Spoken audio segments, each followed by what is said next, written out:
Hayley, Caronia. Earlier this morning, a school shooting occurred at Annunciation Catholic Church in Minnesota, the school at which the shooter's mother apparently worked.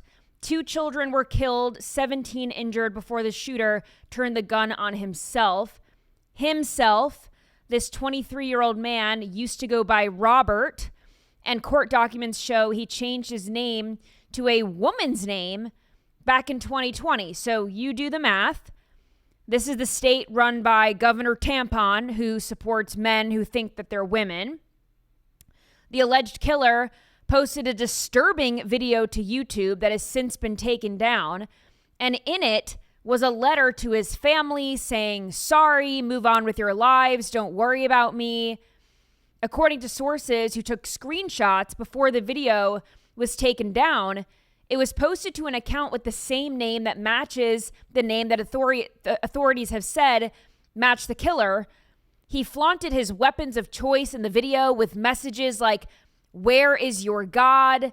Israel must fall. No remorse. Humanity is overrated. Nuke India. Release the list. Kill pedos. Kill Trump now." He showed the shirt he was planning on wearing that said, "Let's do this before the anxiety kicks in." He said this video was brought to you by BlackRock and ExxonMobil.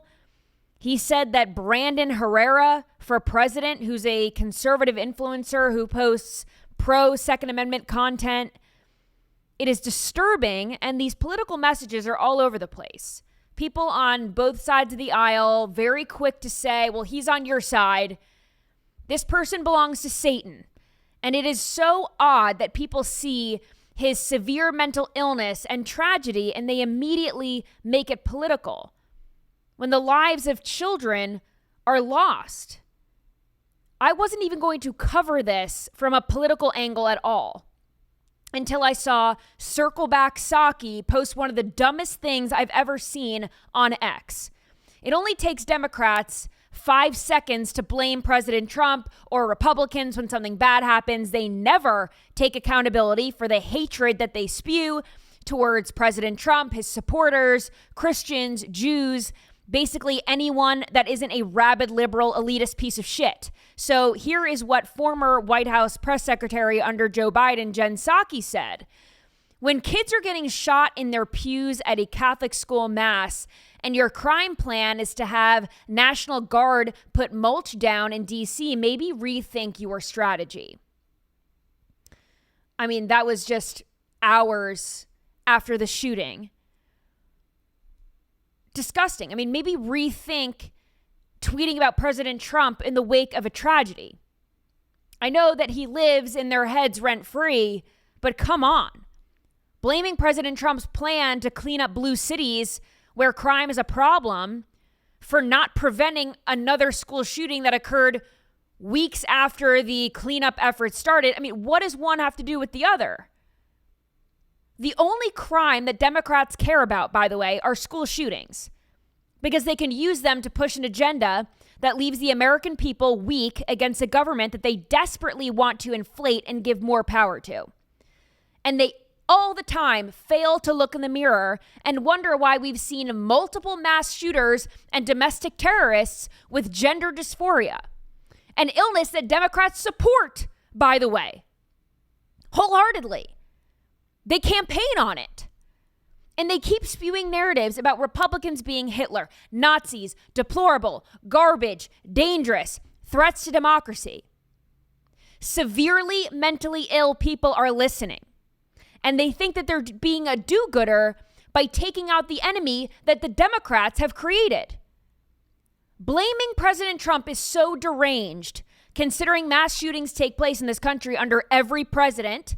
Did Jen Psaki blame President Obama for Sandy Hook or the Pulse nightclub shooting or the other shootings that occurred when he was in office? Was that his fault? Was President Bush personally responsible for the shooting at Virginia Tech? Was Bill Clinton personally responsible for Columbine? Let me guess, it was the Republicans' fault every time. What Democrats are failing to do is come together on an issue that should be bipartisan. everyone wants to end mass shootings. Nobody wants souls taken from their Catholic or Christian school or their temple or their workplace or the grocery store or a nightclub. It is devastating. It is disgusting. It is reprehensible. So why can't we come together and realize that mentally ill people should not have guns? You hear this trope being posted every time there is a mass shooting or a tragic event like this. Guns don't kill people, people kill people. It's true. We see this in Europe where guns are banned and we still see crazed lunatics go on stabbing sprees, or they will target a group of people in a crowd and mow them down in a car. These people are evil with intent to kill and carry out acts of terrorism. They don't care how it gets done. So taking guns away from law-abiding citizens doesn't stop that. They will find a way to cause destruction. That's what they're after. And I agree with the sentiment that thoughts and prayers aren't enough. So can the people who claim to serve us come up with a solution that doesn't leave law-abiding citizens sitting ducks, defenseless against criminals or even our own government, and also find a solution that doesn't infringe on anyone's Second Amendment right, but keeps firearms out of the hands of people who are clearly mentally ill?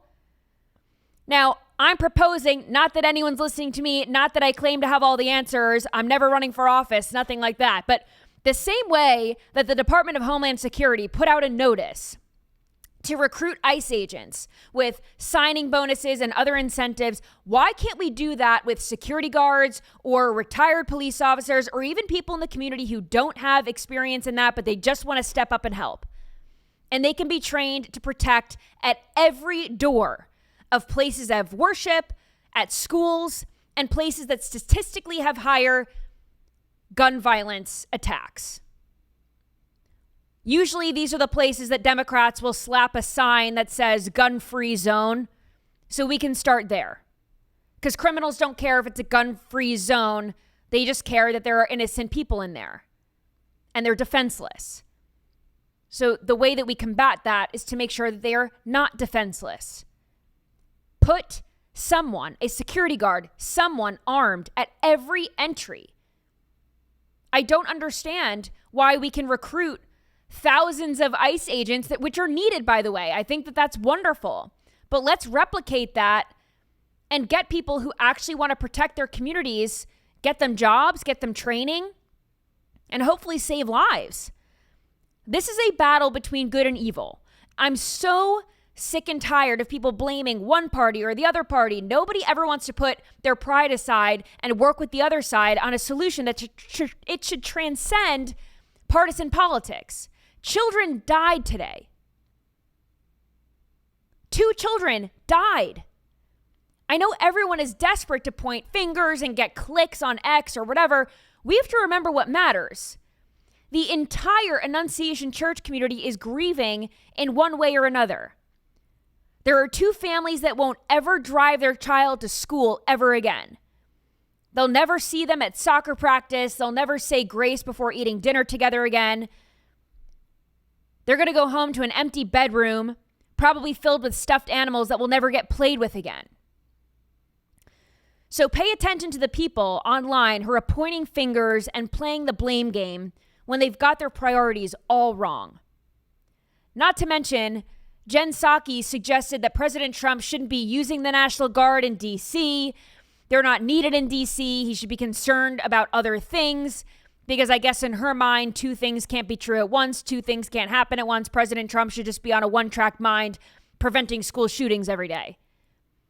Of course, this is the Democrats' viewpoint that they can't focus on 2 things, except here's what the National Guardsmen are actually dealing with on the streets of D.C. Watch this. Hey, how are you? Okay, excuse us. There's a lunatic in underwear rolling around on the ground. Did I do it right? I did it. I don't know if I did it. An absolute lunatic Did I do it? rolling around on the ground in front of the National Guardsmen who were deployed there to clean up this mess. And the Democrats will tell you, oh, there's nothing to see here. DC is totally fine. The neighborhoods are safe. The homeless people are fine. You know, they'll tell you, oh, I don't feel unsafe in my bougie neighborhood. Therefore, anyone telling you the opposite is lying. These people need help. But I do have some good news on the crime fighting front. Do you remember that video of the Rhode Island prosecutor who got hauled out of that restaurant in Newport, Rhode Island? She was extremely drunk. She and her friend are causing a scene outside of this restaurant that they were kicked out of.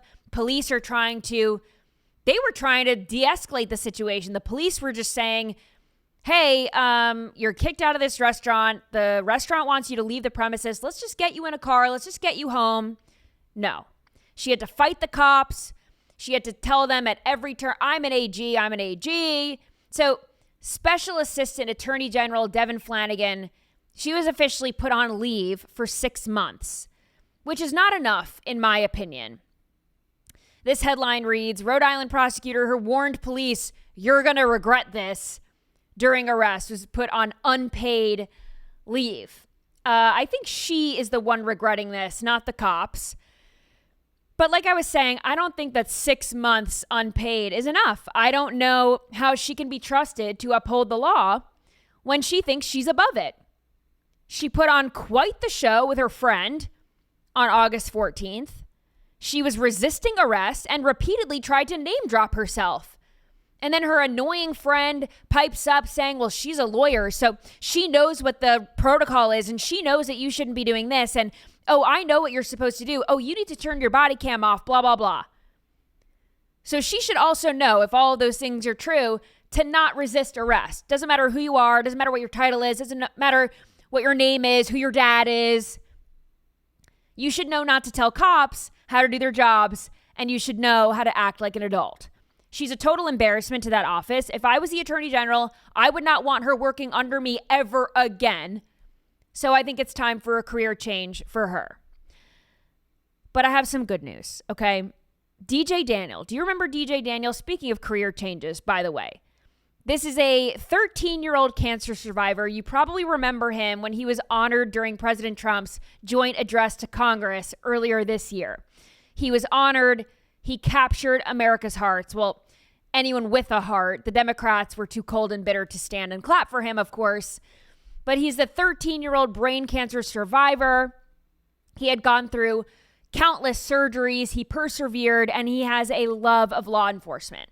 So he was famously sworn in as a Secret Service agent by President Trump in a very heartwarming moment. And now he's been collecting these titles. He's collected more than 1,000 law enforcement badges. So he's going around the country, all of these different law enforcement agencies and police departments are giving him honorary badges, which is very cute. I mean, with Labor Day coming up, I mean, this guy, he's got 1,000 badges.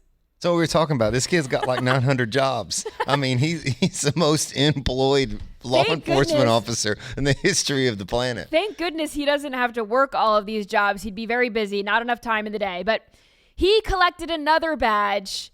Mayor Eric Adams in New York City named him the deputy mayor for public safety. So, you know, he's originally from Houston, Texas, and I think he should maybe stick around New York City. Maybe he can do them some good. I mean, I think at this point New York could just throw anything at the wall and see what sticks. Maybe DJ Daniel will put these people in this place.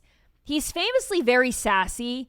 He went viral for these little quips. I'm on your bumper and all these things that he said. He's very funny. So I say, not make it an honorary position. I say hire DJ Daniel. He may be young, but I think he may be the ticket to make New York great again, for sure. All right, I want to take a quick break to tell you about our ads for tonight's show. Genucell, ladies and gentlemen, you have heard me tell you about the transformative results that people see after using Genucell. Here's another one from Sandra in Arlington, Virginia. This is what she said. This is a true story. After 5 days of using Genucell products, my husband said, "You look young. Whatever you're doing is working." That sounds like a fake commercial, but that is really what happened. He didn't even know that Sandra bought the Genucell products, but they're easy to use. They were working well with her skin. She had tried the expensive stuff before and found that Genucell really works. So now it is your turn to see results like Sandra and myself with Genucell's summer sale. Get Genucell's complete skincare package, which now includes the dark spot corrector plus the classic Genucel bags and puffiness treatment, immediate effects for results in just minutes. And even their breakthrough jawline treatment to help tone and contour the jawline area. All of this for 70% off. Try the best skincare in the world for yourself, completely risk-free. Go to Genucel.com/scroll today and start looking years, even decades younger tomorrow. All orders are upgraded to free shipping. See results on day one, and you'll get compliments everywhere you go. Guaranteed or your money back. Genucel.com/scroll, Genucel.com/scroll. I also want to tell you about Blackout Coffee, which I'm drinking right now. I have it right here in the cold brew can. These are my favorite. I've already told you. I've told you time and time again that the cold brew cans are my favorite. Cold brew is my drink of choice, my coffee of choice. But let's talk about convenience in the morning, right? Without sacrificing quality. You already know I drink Blackout, but if you need that caffeine fix fast in the morning, their coffee pods are a total game changer. These aren't your average grocery store pods. Blackout pods are packed with fresh roasted, bold coffee made right here in Florida.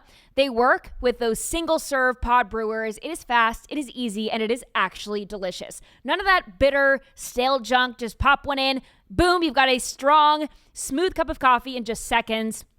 So whether you're racing out the door, juggling kids, or jumping into back-to-back calls, this is your new morning lifesaver. And the best part is they ship nationwide. So no matter where you live, you can have Florida fresh coffee at your door in just days. Head to blackoutcoffee.com/scroll or use code SCROLL at checkout for 20% off your first order. Well, let's talk about Mr. Moneybags, shall we? And when I say Mr. Moneybags, I'm talking about President Donald J. Trump. Okay, so he posted this on Truth Social earlier today, touting his money-making abilities, his business acumen. That's a B beside that. That is a B, yeah. So this is what he said earlier today. I am pleased to report that I have raised, since the great presidential election of 2024 in various forms and political entities, in excess of $1.5 billion with a B dollars. Make America Great Again, President DJT, with the sign off. Wow. So that's a lot of money to be raking in, especially because we've got the midterms coming up. So let's talk about it. The Hill reported that the main super PAC affiliated with President Trump is MAGA Inc. They have a reportedly nearly $200 million in the bank as of this month. So listen, that's a good little war chest that we have going ahead of 2026. The midterm elections are going to be huge. Whoever is in control of Congress hangs in the balance. Democrats are certainly going to want to pick up seats so that they can defy President Trump's every move and block the Republican agenda. So it is unclear how the rest of the money has been made. He said through different political entities, likely donations, merch. So how are the Democrats doing, you may ask? Well, not as well as the Republicans, not as well as President Trump, Mr. Moneybags, okay? They are still paying for Kamala Harris's massive loss in 2024. You remember that President Trump has brought in $1.5 billion since the election. Kamala Harris spent $1.5 billion in that, what is her book called? 107 days or something like that. In 107 days, that's what she was blowing that much money in that much time. President Trump has made that back. And the Democrat National Committee has paid back more than $15 million towards those Harris 2024 campaign expenses in the first 6 months of this year. So they're trying to pay back. I believe she was $20 million in debt by the end of it, and with nothing to show for it, because she didn't even win one swing state, not the popular vote, nothing. So now people are not so sure if they want to associate themselves with the Democrat Party anymore, because it seems like they're not very good at handling their money. Yeah, so fundraising with the Democrats not looking so good. The DNC has about $65 million less on hand than the Republican National Committee at the end of last month. So we are looking good here. We are looking good.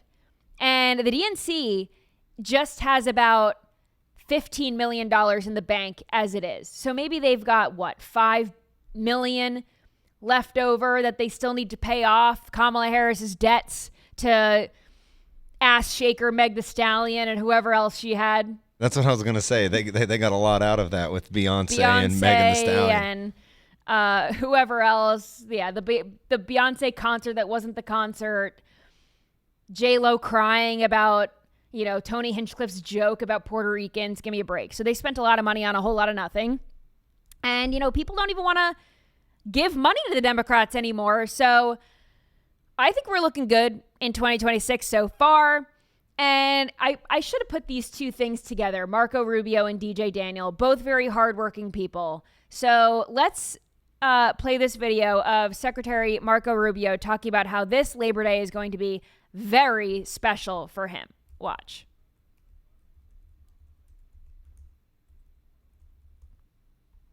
And that's why this Labor Day is so meaningful. For me personally, this is the most meaningful Labor Day of my life as someone with 4 jobs. And so...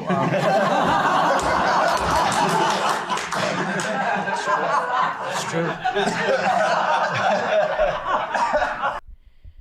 It's true.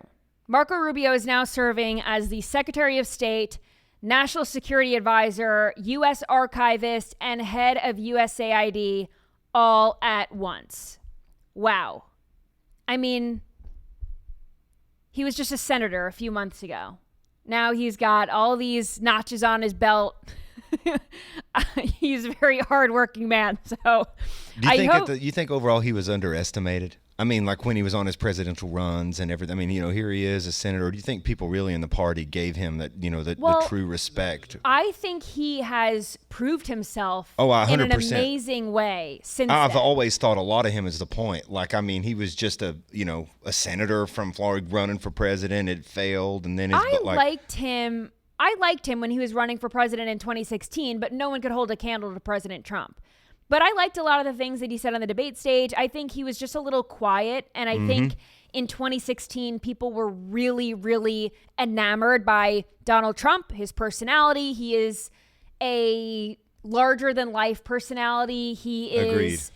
He was the breath of fresh air that the Republican Party needed. And honestly, politics will never be the same in this country after Trump. So I think by President Trump being the leader and bringing in someone like Marco Rubio, who has all of the expertise, he's got one hell of a resume. Yeah.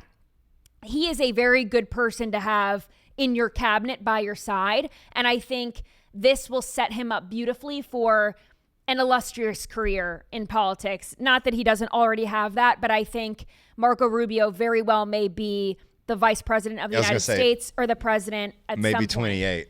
Because he is really, really amazing at all of these jobs. I'm sure he's very stressed out. I hope that he does actually take Labor Day off because hell knows he deserves it. That is one hardworking man.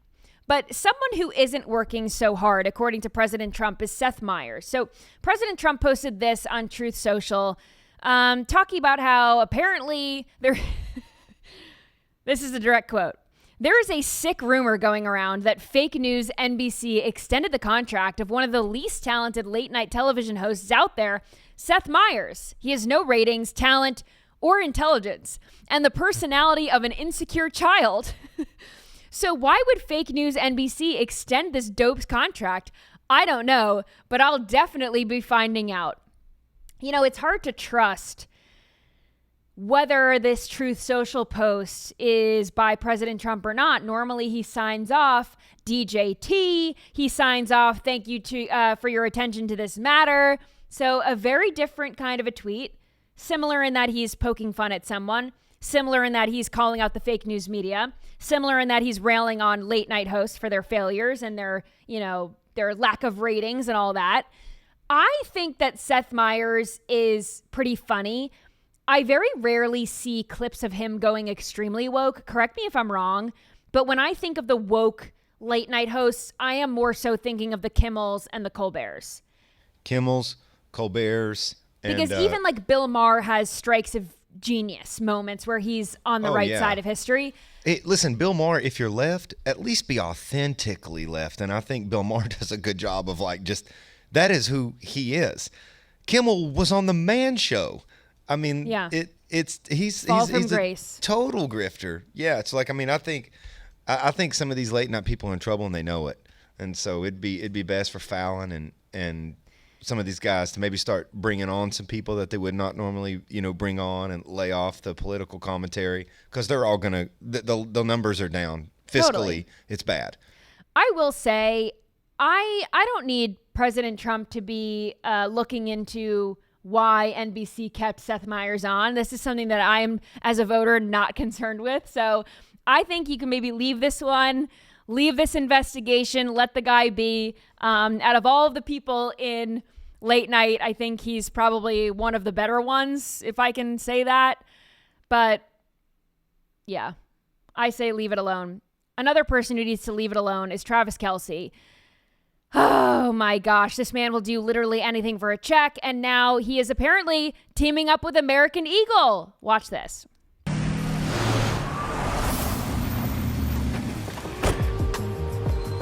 There he is, looking suave. He's got the cable knit sweater on. Cool car.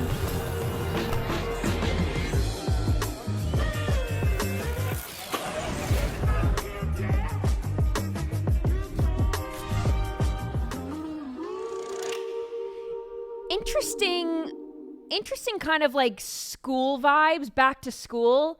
But this man is how old? 30. Oh, he's probably 35-ish. 35? Yeah. I don't know. I think maybe I would pick someone younger to do kind of this like collegiate back to school.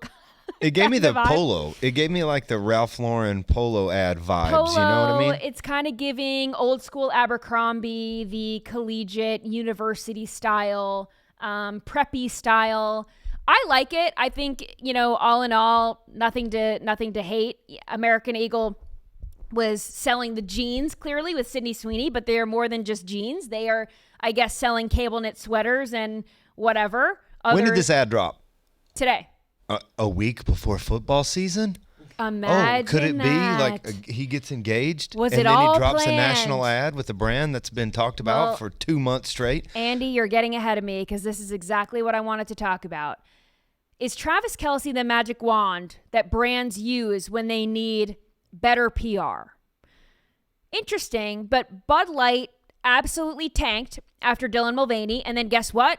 Travis Kelce did promos for him.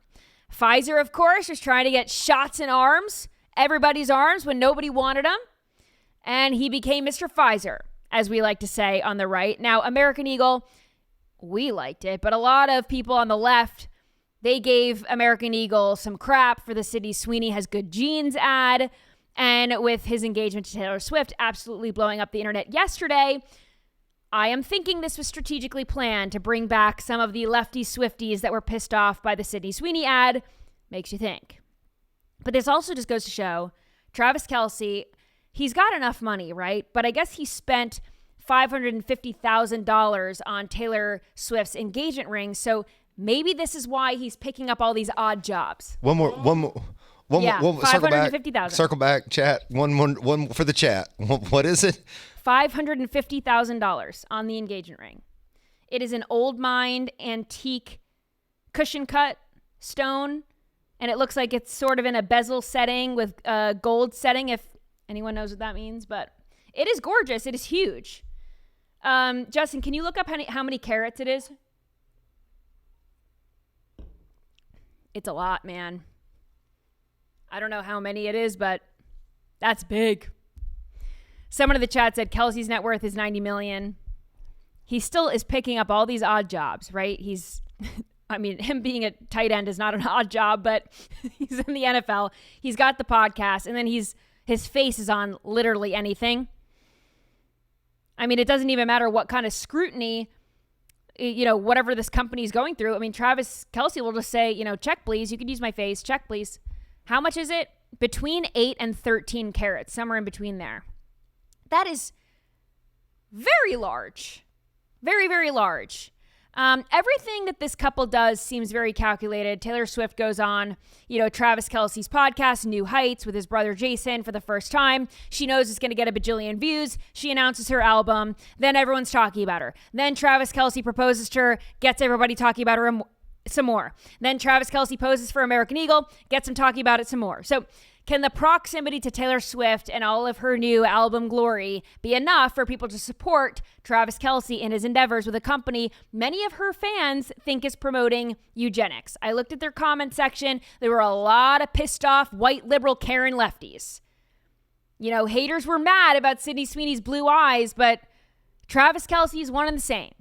Travis Kelce's got blue eyes, but he's not blonde, so maybe that makes it all better. And the shares of American Eagle have risen. We have the proof, so I guess it is working. It is working. So again, to Andy's point about the NFL season coming up, Taylor Swift makes them so much money. This all just seems very calculated. It's like her album, the engagement, the American Eagle, NFL season. It's all whatever. But anyway, people are absolutely freaking out over this. And people have a very sick parasocial relationship with Taylor Swift. They actually give a shit that she got engaged. Whatever. Two people get engaged. People are talking about it. Happy for them. But this University of Tennessee professor canceled class over it. Watch this. A biochem midterm today, but Taylor and Travis just got engaged. Due to this information, I can't focus. You all can't focus. Class is canceled. Get out of here. We gotta go. We need time to process this information.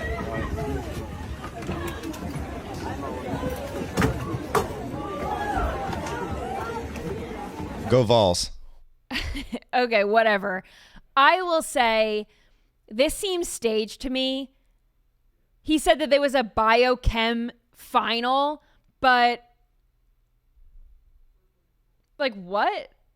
Also, I couldn't quite tell, but it didn't look like anything chemistry was on the overhead projector. Well, Taylor Swift's engagement post was on the projector. Oh, was that what it was? Okay, yeah. And as my esteemed colleague to my left here, Justin, said, it's the first week of school. Yeah, well, he said that it's a biochem final or something, and then no one even had to pack up. They were already packed. They were like, okay. So I think it was staged. But anyway, people are totally crashing out over this. And on that note, I don't want to talk about them ever again. Okay, so one of my favorite topics that we cover on this show is airport brawls. As you know, if you tune into Nightly Scroll every once in a while, we will cover an airport brawl because I think it's a fun look at human society and how far we have fallen from grace. You can never run out of content. It is the worst of the worst of our society. So this was an American Airlines flight from the Bahamas to Miami on Monday, and people were beating each other up. Woman, man. It's all on video. Watch this.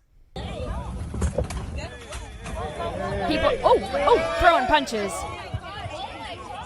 Men throwing punches at a woman.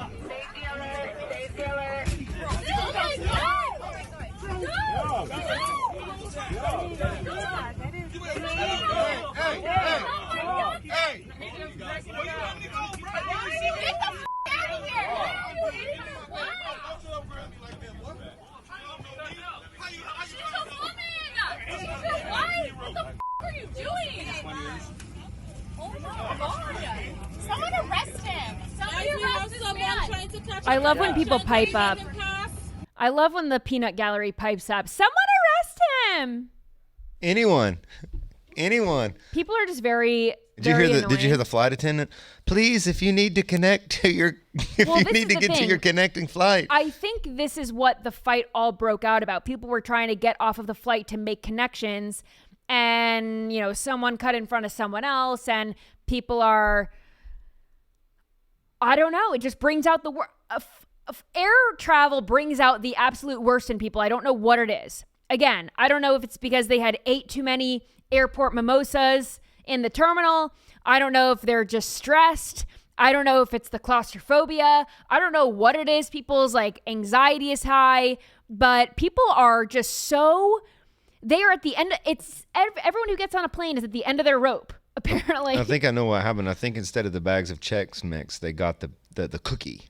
Hey, I like those cookies. I do too, but Justin informed me that there's like 988.7 seed oils in all of these Yeah, cookies. they are. Maybe the seed oils are contributing to the bad behavior. There's some food dyes in them. RFK, get on the case. But we need to talk about the most important airline update as of late, and that is Southwest Airlines. They are announcing a new measure that will require plus-size passengers to fork over extra money. And now they have this new policy. It's being questioned.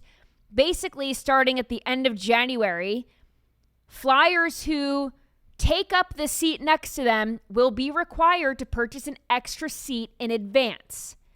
So currently, you can either pay for a seat in advance and then you have the option of getting that money back later, or you can request a free extra seat at the airport and you will get a refund if there is an extra seat on the plane. So if there's a seat open, someone misses the flight, whatever, then they will move that overweight person to that chair and then they don't have to pay for it. But if there are no seats on the plane and they forget to purchase the extra seat and they are encroaching into the space of the person next to them, they will have to be rebooked on another flight.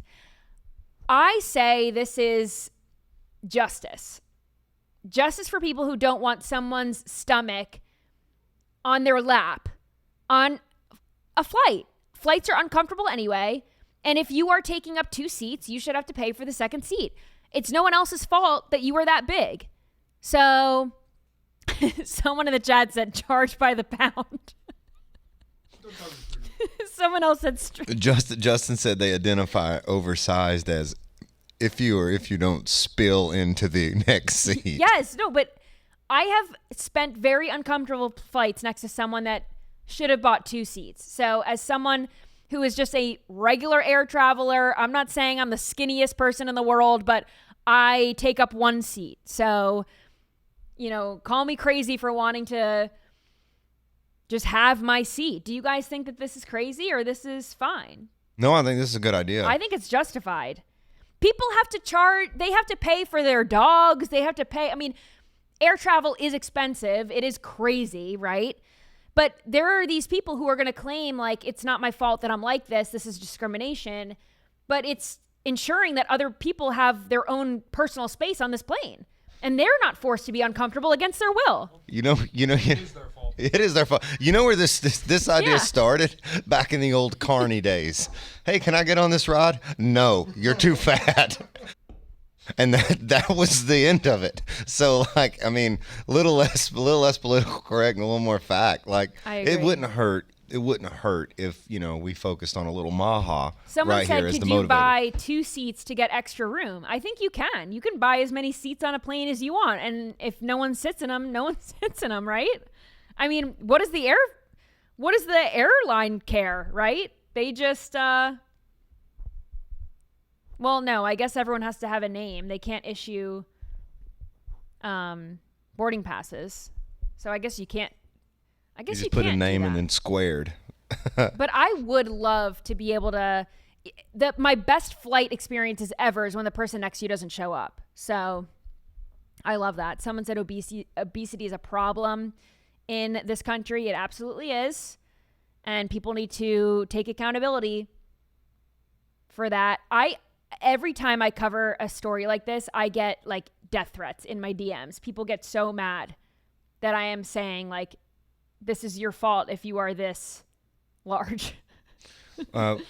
We're just trying to help. Sorry. I'm sorry. I mean, we're just trying to truth help. hurts. I ain't trying to be hateful. I'm just trying to say, like, I mean, this would be a deterrent, right? If I knew I was going to take, if I weighed 380 pounds and I was trying to take a flight, I'd try to get in the gym maybe a month before. People get so You know what I'm saying? This is incentive.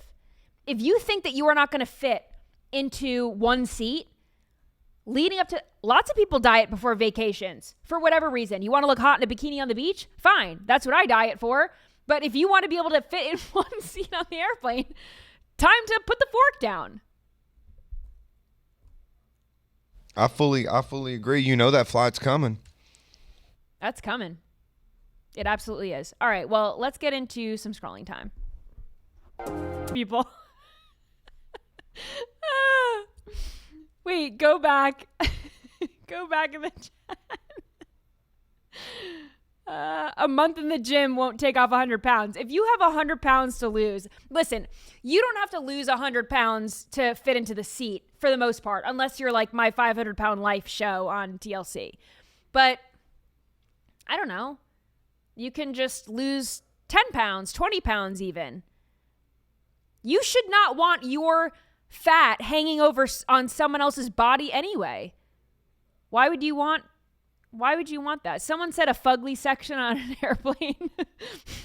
Just put them in their own section. We have the official first Yo Mama So Fat joke inspired by you. What is Yo it? Mama So Fat, she doesn't need 2 seats on an airplane. She actually needs 2 airplanes. So stupid. Oh my gosh, it's so stupid. Of course, there's someone in the chat saying it's fat shaming. Get over it. All right, on that note, we'll play the first video. This woman, she goes by the political mommy on TikTok, and she has some pretty stupid ideas. This is her first one. Watch.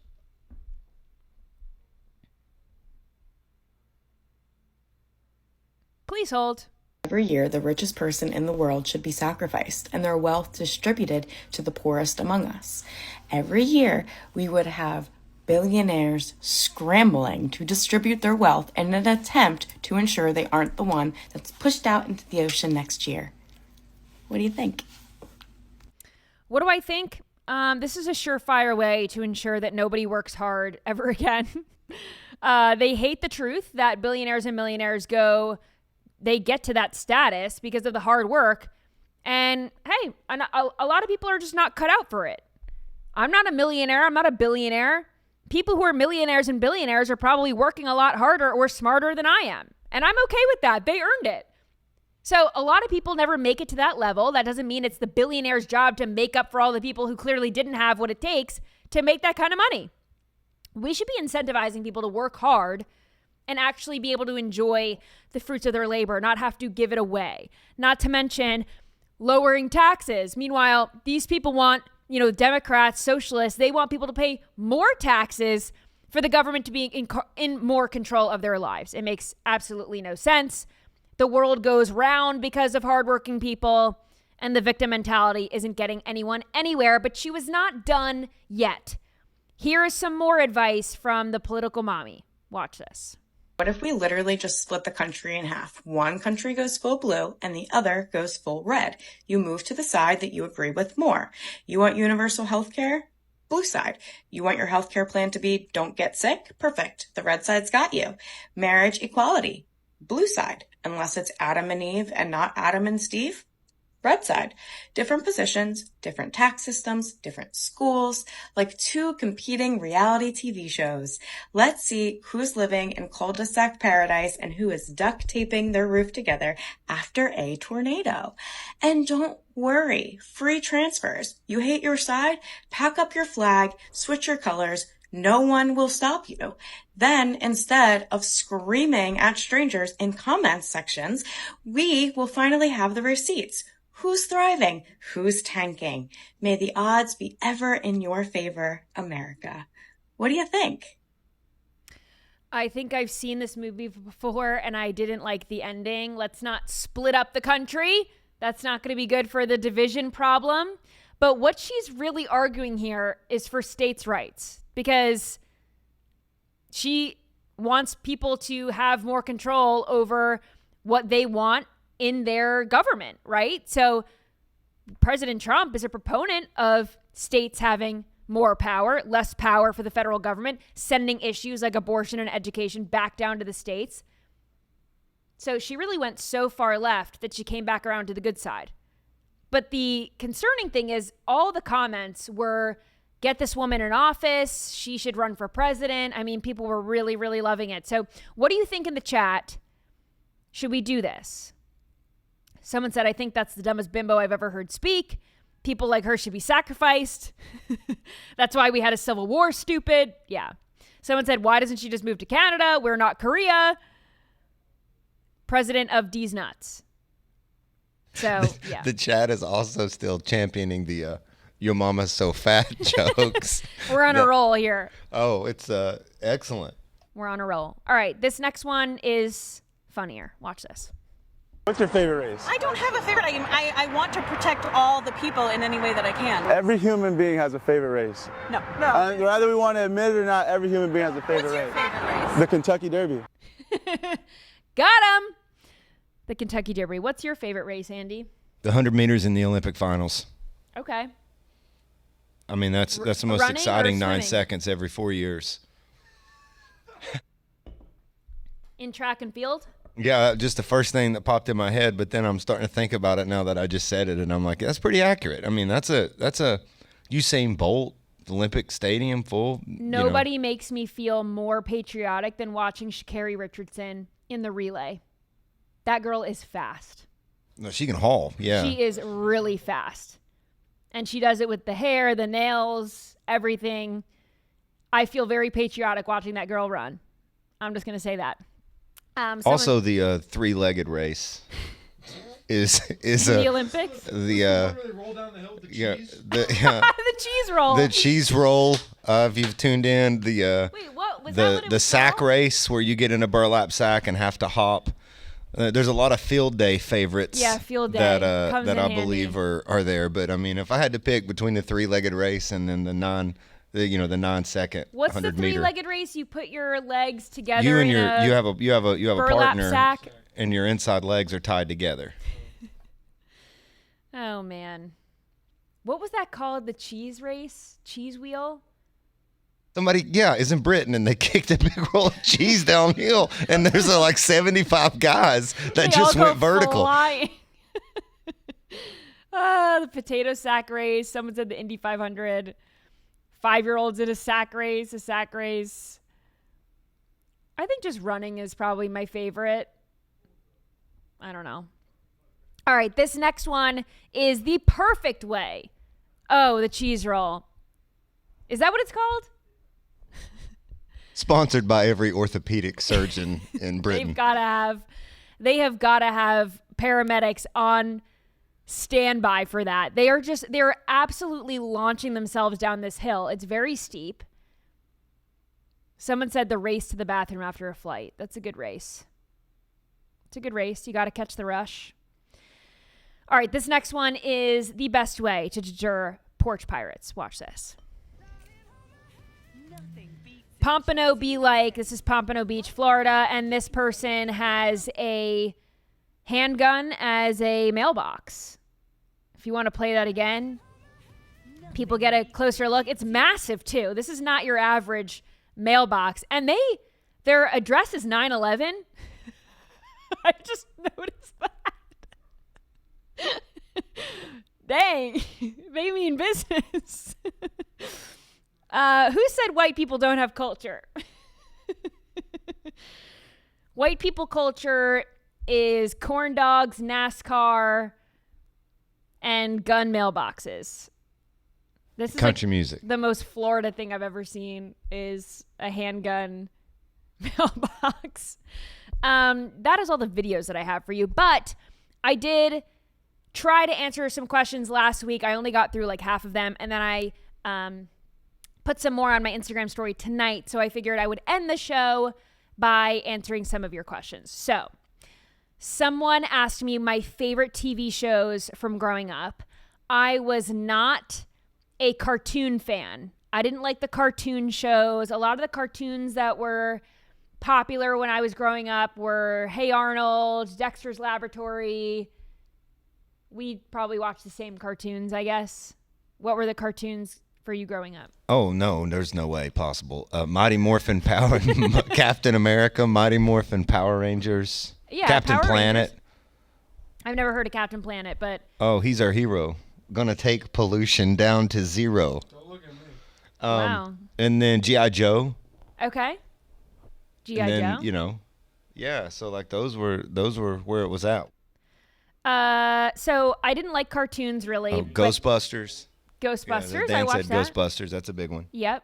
I watched a lot of Disney shows before Disney went to you know what.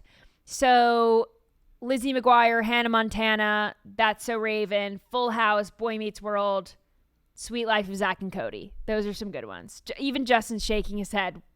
I'm shocked. I am like straddling in between. We are like three different generations of cartoons and children's shows. I feel like between Andy and myself and Justin. So I got some head nods from both of them. Someone said Daffy Duck, Looney Tunes. Yes, I grew up on Looney Tunes, but Cat Dog creeped me out. What about old Chip and Dale Doug Rescue Rangers? Creeped me out. No, I didn't watch that. Really? No, I never even heard of that. Someone said Casper. I watched Casper growing up. Yeah, Winnie the Pooh. Yep, Franklin. Hey, it's Franklin. Remember that show? Did you ever watch DuckTales? No, I never heard of DuckTales. Oh my gosh, all these are like early 90s ones that are good. Interesting. Someone asked me if I had to become a character from a TV show, who would it be? And that's a very hard question for me to answer because I feel like all of the shows that I watch, the characters are horrible. I hate them. They get into bad situations. Like I was thinking some of my favorite shows are Ozark, Yellowstone. Like I don't think I want to be anyone in those shows. But I was thinking, and Blair Waldorf in Gossip Girl is rich, she is pretty, and she marries the love of her life. So I feel like she doesn't get a bad ending. So that's a good one. I don't know. Who would you be if you had to be a character in a show? Oh, wow. A character in a show. You have to pick an existing character. When I was growing up, I would want to be Zach Morris on Save. He said Obi-Wan Kenobi. Oh. When I was growing up, I would want to be Zach Morris on Saved by the Bell. Okay. I could see that. Cool guy. Yeah. Someone also asked me, this is another difficult question. If you could be any cabinet position in Trump's cabinet, what would you be? And I feel like, I don't know. Maybe Secretary of Education. I don't know. I mean, I like that. ATF. Me with all my gun knowledge and Who is over the Kennedy Center? Who's over the arts and all that stuff? Oh, I don't know. You know, because I still feel like if you're that guy, you get invited to stuff, but you don't have so much pressure. So maybe I'd just be over the Kennedy Center. I don't know if that's a cabinet. Is that a cabinet position? Isn't it like it? I thought it was. Yeah, I don't know. That's true. I don't think it's a cabinet position. Cabinet is like Treasury, Education, Transportation, Health and Human Services, something like that. I don't know. It's a really hard question. I don't think that I am cut out for politics in that way. I'm not cut out for that. I don't want to run for any office or really have that responsibility, I don't think. Someone also asked, if you were on a road trip and you have $20 for gas station snacks, what are you getting? And I was on a road trip this past weekend, and I stopped at Buc-ee's, of course, because Buc-ee's is superior to all of the gas stations. And they had a little protein pack with some meat, some kind of meat. I don't know what it was, some venison or something. And then it had some cheese, a hard-boiled egg, and grapes. So that's what I got at Buc-ee's, and I got a water. But if I'm at a regular gas station and they don't have good food, I'm not getting fruit or anything like that. I'm not getting meat at a gas station. So if I am going regular gas station, I am going Cheez-Its and a water, or maybe a coffee or a Gatorade. Cheez-Its are strong. I love Cheez-Its. Cheez-Its are my favorite. What? Oh, someone said, ask her how tall she is. I am 5'7.5". So you guys can't see how tall I am sitting down, but I'm average, maybe above average. Someone asked me, do I hit any happy hours in town? I'm assuming they mean our town where there's nothing going on. The answer is no, because guess what I'm doing during happy hour? this. I'm live at 6 p.m. Eastern time, so of course I'm not at happy hour. This is my happy hour. I'm here with my blackout coffee, and that is what I'm doing. But do I go out in town? Not really. So I'm not out very often. Someone said, if you were to describe yourself as a cereal, what would it be? Have to go with Honey Nut Cheerios because they are classic, they are sweet, and they are reliable. But that is not the cereal that I would choose to eat myself. I don't eat cereal. As you know, I eat sausage and mustard for breakfast. I eat I do the hard stuff. I go straight to lunch for breakfast. But if I had to choose a cereal, I used to love Cinnamon Toast Crunch growing up and Reese's Pieces cereal. Very unhealthy, but very good. So those are the ones that I would eat. But if I had to describe myself as one, Honey Nut Cheerios. Just this good classic option. And the last question, which is kind of, I guess I shouldn't end on this depressing note. So if you can find another question in the chat, a good one to end on, let me know. But someone asked me the hardest thing facing this next generation. And I'm going to do an entire episode on this on Friday. And there's a lot facing this next generation that is keeping, I think, a lot of people down. People are kind of depressed in these next generations because the housing market is keeping millennials in apartments. People have roommates for longer than they should. People are going 50-50 in their relationships, meaning women still have to work even if they don't want to. And if they want to raise a family, people are apartment poor. Everyone's one paycheck away from being homeless. People don't have savings. People have debt. I also think that social media addiction is going to be really detrimental to the next generation. They grew up with phones and iPads in a way that my generation didn't even grow up with. So I think we're going to see it even worse. And we're already seeing the effects of that now in my generation. I'm on my phone constantly. And I feel like a lot of people my age are on their phones way too often. And I don't think that people will be able to function in corporate America because their attention spans are going to be so short. People won't be motivated to work at their job that doesn't pay well. And then they watch influencers on social media get rich. I have seen interviews with children who say that, what do you want to be when you grow up? And they say influencers. Well, that's not good. We need to inspire this next generation to actually do something productive with their lives. So I think we need to tell the next generation that they don't need to go to college. You can have a very successful career and not go to college. You are going to college, especially if you are taking out loans, it is a waste for the most part. I loved going to college. I had a great experience, made a lot of friends. Didn't really use anything that I learned in college in real life except for maybe one class. So my studio television production class, loved it. That's when I realized that was like my aha moment. This is what I want to do with my life. I want to work in television. But every other class that I took was just a time waster. Didn't learn much. In one ear, out the other. Stupid, woke stuff. Take it or leave it. I could leave it. But then again, I wouldn't have gotten my jobs out of college because they required a college degree. So I think we need to get rid of the stigma that you can't hire people that didn't go to college, because I would have been just the same. If I didn't go to college, if I came right out of high school, I would have been just as set up to take on my entry-level positions that I had. So I also think spiritual warfare in general, combating the indoctrination in schools, that's going to be a tough one. But all right, last question. Someone said, Hayley, what are your favorite bands? This is hard because I don't really listen to bands necessarily. I'll listen to artists. Okay. Yeah, that's fine. I'm sure that's fine.